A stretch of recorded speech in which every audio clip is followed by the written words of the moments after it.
So ayan, abot mig bukid. O sisi, bukid sisi. Hi guys, abot bukid na kami.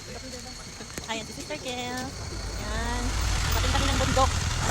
Hello guys, gala naman yung Sisi kasama ang kanyang sister at ang kanyang kaibigan. Nagpunta nga pala kami dyan sa Kefunichen sa Kyoto. Dahil nga ay ang ganda ng tourist spot dyan, lalo na sa lightning. So makit na nga pala kami dyan sa itaas. Naglalakad kami sa mahabang hagdanang, sarap lang maglakad sa gabi.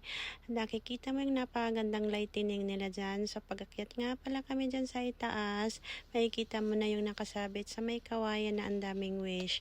Nagpila na nga pala ako dyan dahil yung tradisyon dito sa Japan ay maghuhugas ka ng kamay para malinis ang inyong pag-pray.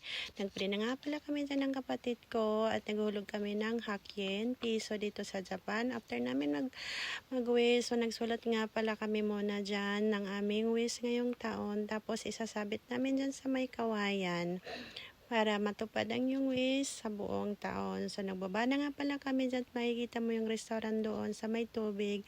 Napakaganda, napaka-presko. Parang gusto mo lang magtambay dyan at kumain. Hanggang August 16 nga pala sila dyan. Ang kanilang lightning, 6 to 8 p.m. lang yung kanilang bukas ng kanilang lightning.